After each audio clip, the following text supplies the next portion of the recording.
Welcome to One Chapter, One Thought. I'm Pastor Chris from Lincroft Bible Church in New Jersey, and every weekday I read one chapter of the Bible and offer one brief devotional thought. Today's reading is from the book of Genesis, chapter 25. Abraham married another wife, whose name was Keturah. She gave birth to Zimran, Jokshan, Medan, Midian, Ishbak, and Shua.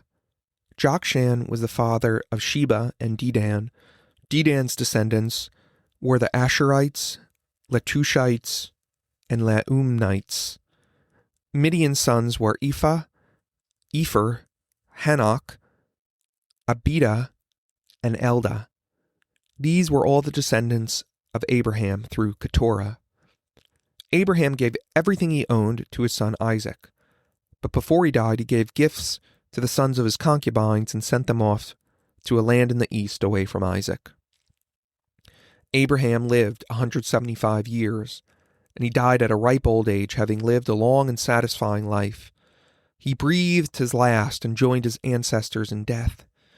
His sons Isaac and Ishmael buried him in the cave of Machpelah near Mamre in the field of Ephron, son of Zohar the Hittite. This was the field Abraham had purchased from the Hittites, and where he had buried his wife Sarah. After Abraham's death, God blessed his son Isaac, who settled near Beer Lahai Roi in the Negev. This is the account of the family of Ishmael, the son of Abraham through Hagar, Sarah's Egyptian servant. Here is a list by their names and clans of Ishmael's descendants. The oldest was Neboiath, followed by Kedar, Abdeel, Midsam, Mishma, Duma, Massa, Hadad, Tema, Jetor, Naphish, and Kedemah. These 12 sons of Ishmael became the founders of 12 tribes named after them, listed according to the places they settled and camped. Ishmael lived for 137 years. Then he breathed his last and joined his ancestors in death. Ishmael's descendants occupied the region from Havilah to Shur, which is east of Egypt in the direction of Asher. There they lived in open hostility toward all their relatives. This is the account of the family of Isaac, the son of Abraham. When Isaac was 40 years old, he married Rebekah, the daughter of Bethuel, the Aramean from Padam Aram, and the sister of Laban, the Aramean. Isaac pleaded with the Lord on behalf of his wife because she was unable to have children. The Lord answered Isaac's prayer, and Rebekah became pregnant with twins. But the two children struggled with each other in her womb. When she went to ask the Lord about it, "Why is this happening to me?" she asked. And the Lord told her, "The sons in your womb will become two nations. From the very beginning, the two nations will be rivals. One nation will be stronger than the other, and your older son will serve the younger son." When the time had come to give birth, Rebekah discovered that she did indeed have twins.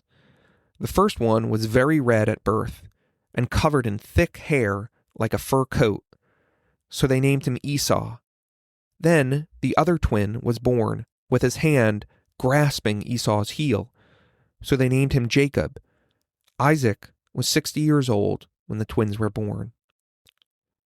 As the boys grew up, Esau became a skillful hunter. He was an outdoorsman.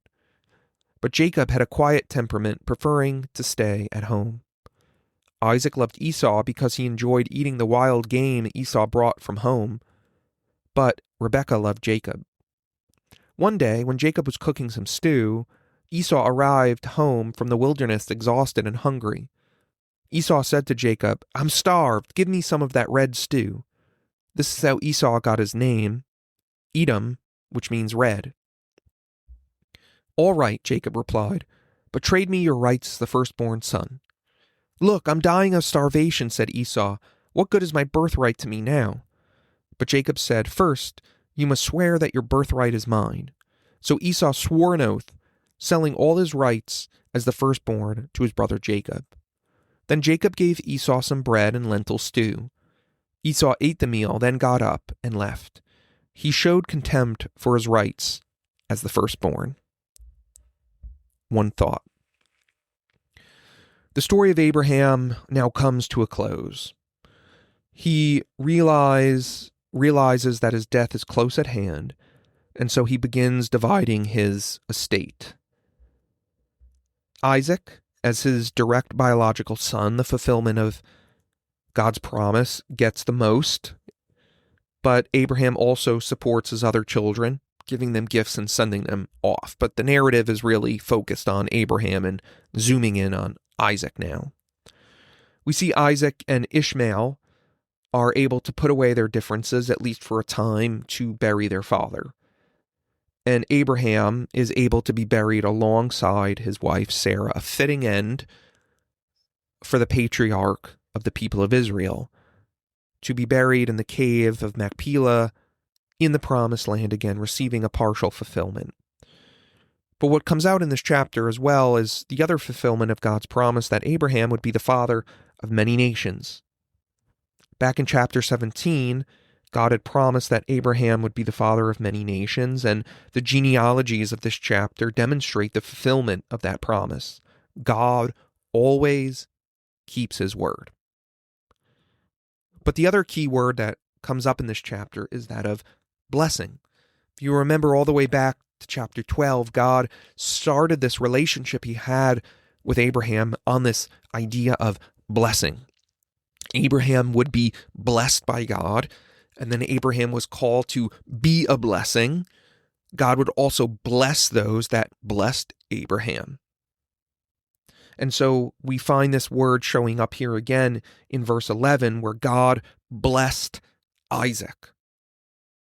I don't think this means that God just gave Isaac success in his career, but I think it's going to show that this blessing of a covenant relationship with God, this blessing of a responsibility to be a light to the world, is now being passed down through the generations from Abraham to his son Isaac. Isaac is now inheriting all the promises that God had given, and it's moving the storyline forward. And so Isaac is now blessed by the Lord, and he's called to be a blessing to others. And that promise, which is first passed off here, right? This is the first generation that this promise is now passed off. That actually is now passed off to every one of us as the true spiritual descendants of Abraham. Ephesians 4:1 says that we have been blessed in Christ with every spiritual blessing in the heavenly places. And so now, how are we to live? We are to be a blessing to others. We are blessed to be a blessing.